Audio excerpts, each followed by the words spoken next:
Guys, good morning. Magandang tawag ko na dito. Ngayon po ay on the way na po kami sa papuntang park. Dahil nag-aaral po kami ng entrepreneurship at magkakaroon po kami ngayon ng malaki sa farm. Kaya tara guys, samahan niyo kami sa Everybody has a calling. Everybody finds a way. We're just learning and growing with every challenge in the day. It gets into your spirit and it lifts you when you're down. We can share our hopes and dreams and watch them come round. Da da dum da dum dum dum da dum dum dum da da dum. po guys at andito na po kami ngayon sa farm.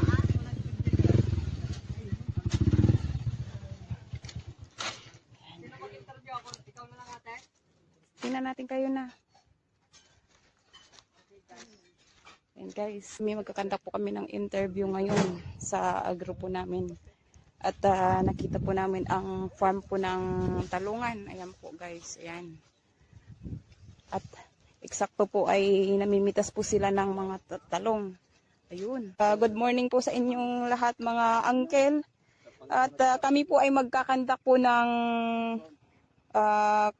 konting interview po sa about po sa gulay na talong po. Kami po ay nag-aaral sa St. Paul.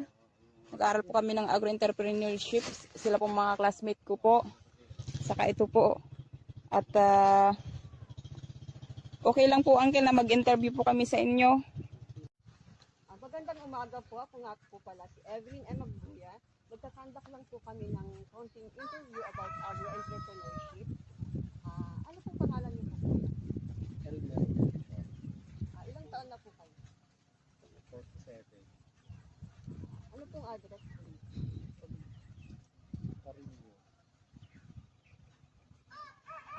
Ilang po bang meters po itong lupang pinagtataniman niyo po ng gulay?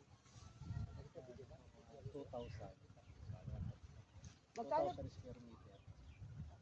magkano po ba yung puhunan niyo sa pagtatanim ng gulay? Sa public, 10,000. Anong buwan po ba dapat ang pagtatanim ng gulay? Depende sa panahon. Tsaka sa depende sa lupa. Basta hindi siya nakabaha.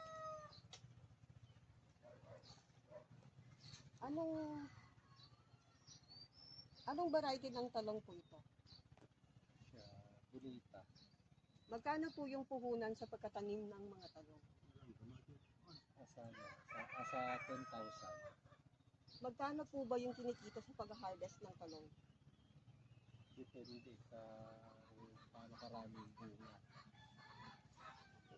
Gaano po ba katagal ang buhay ng talong? Sa 8 or 9 months na. Depende rin pag nasa nag-aalaga. Ilang buwan po ba pwedeng pitasin po yung mga talong? Pag yung harvest mo Yes sa po. unang harvest. Nasa 3 months. Ano pong pataba po yung kung ginagamit nyo sa pagkatanim po ng talong? Urea. Para mga organic. Saan nyo po ito binibenta? Dito lang sa paligid. Thank you po kuya. Okay. Salamat po.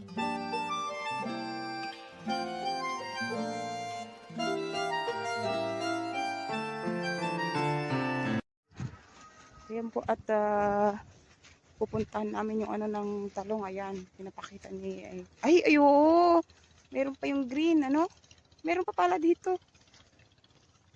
Green talaga siya. Oo nga, no. Pa nga yung pinitas ko dito, malalaki na. Maraming bunga. Pinakita ni kuya po yung ano, mayroon pang green na talong, ganyan. So magkaiba po yung talong na kanina yung pula. Ayun. At saka yung po yung pataba. Ano pong pataba yan? Yung mga tae ng kwan? Tae ng manok. So ayan po guys, andito po kami sa farm ni kuya at ito po ang luwang ng kanyang mga taniman ng mga talong. Ayan. At mayroon po kasing kanina ito, ganitong talong napahaba yung pinakita niya po sa amin nung una. So ayan, tapos nabanggit niya po na mayroon pa po siyang ibang talong na klase. Ito. Green naman po siya, pahaba ganyan. Oh, ang ganda. Amin, at kami po ay nagagalak. At, salamat po. God bless po. At ayan po, pauwi na po kami. Pabalik na po kami ng school. Pagpalain po sila at kami po ay kanilang pinag-unlakan sa aming interview na aming ginawa. At kami po ay nagpapasalamat dahil hindi po kami gaanong masyadong nahirapan. At ayan na po guys, at pauwi na po kami, pabalik na po kami ngayon ng school. Ayan, kaming 5. See? Andito tayo ngayon sa ano to? Carinyo, nandito po kami sa Carinyo. At kami ng school. Yun.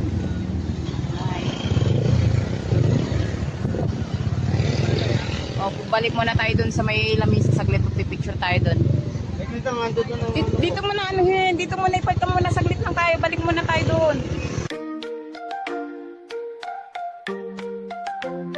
Every day is a new chance to learn and grow with friends by our side. There's so much to know, from the ABCs to the stars up high. We're learning together, you and I.